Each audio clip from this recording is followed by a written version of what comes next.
سمجھ سے دور کا واسطہ نہیں ہے اور بات کی جاتی ہے. اگر آپ کو علم نہیں ہے بات مت کیجیے. جو قیادت کا فیصلہ ہے اس کو قبول کیجیے اور اس راستے پر چلیے. طرح طرح کی باتیں پیدا کرنا یہ اپنے حریفوں کے ہاتھوں کو مضبوط کرنا ہے.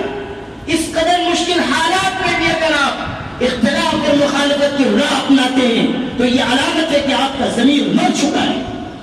آپ کے اندر اپنی ملت سے وفاداری کا احساس باقی نہ رہا. آپ دو لفظ کہنا آپ نے سیکھ لیا, دو لفظ لکھنا آپ نے سیکھ لیا تو سمجھتے ہیں کہ ساری دنیا کی عقل آپ کو تحفہ کر دی گئی ہے. جو لوگ کوئی فیصلہ کر رہے ہیں ایسا نہیں ہے کہ وہ علم سے اور عقل سے پیدل ہیں.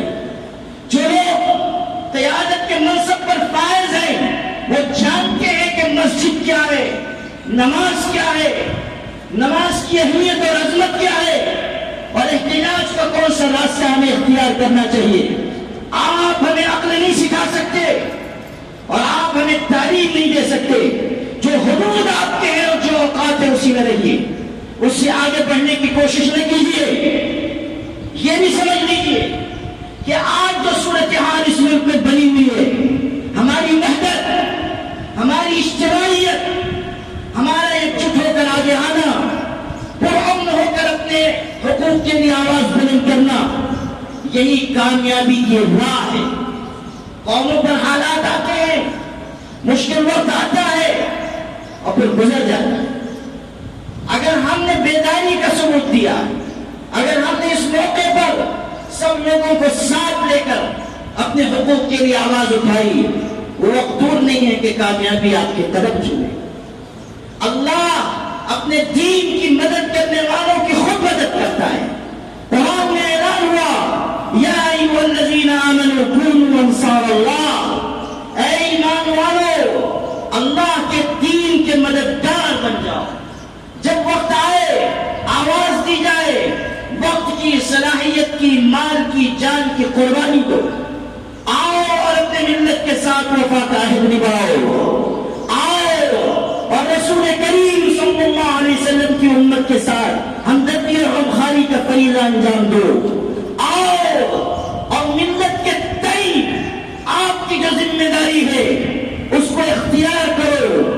اور اگر اپنی ذمہ داریوں سے کترا کر نکل جاتے ہو تو پھر سمجھ لو کہ شترمرغ کی طرح ریت میں سر ڈال کر یہ سمجھنا کہ طوفان نہیں آیا ہے, اس سے بڑھ کر خوش فہمی اور کوئی نہیں ہو سکتی. آج وقت ہے کہ ہم پرامن رہتے ہوئے اپنے حقوق کے لیے آواز اٹھائیں, اپنے ہندو بھائیوں کو بھی سمجھائیں کہ مل جل کر رہنے میں اس ملک کی عافیت ہے.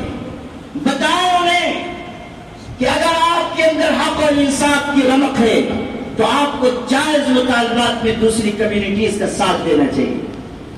ایسے فریب میں نہیں مبتلا ہوئیے جس سے ملک اضطراب اور بے چینی کا شکار ہو. اور انڈیا مسلم پرسنل بورڈ نے پورے ملک کے مسلمانوں سے یہ کہا ہے کہ آپ پرامن رہتے ہوئے اس قانون کے خلاف جدوجہد کریں. کل سپریم کورٹ نے کئی باتیں ایسی کہی ہیں جو ہمارے جائز مطالبات کے حق میں ہیں, لیکن کوئی فیصلہ نہیں آیا ہے, کوئی حتمی اور یقینی بات نہیں کہی گئی ہے. اسی لیے یہ فیصلہ بورڈ نے کیا ہے کہ ہم قدم بقدم آگے بڑھتے رہیں. جب تک ہمارے سارے مطالبات پورے نہ ہو ہمیں اپنی کوششیں جاری رکھنی چاہیے اور سمجھ لینا چاہیے کہ کوشش کرنا ہمارا کام ہے, اس کوشش کو انجام تک پہنچانا اللہ تعالیٰ کے سپرد ہے. کوشش کرنے کہ ہم مکلف ہیں, ہم اپنے تئیں کوشش کریں, باقی اللہ کے سپرد ہے کہ اللہ جو چاہے گا فیصلہ ظاہر فرمائے گا. اس لیے ہمارے شہر میں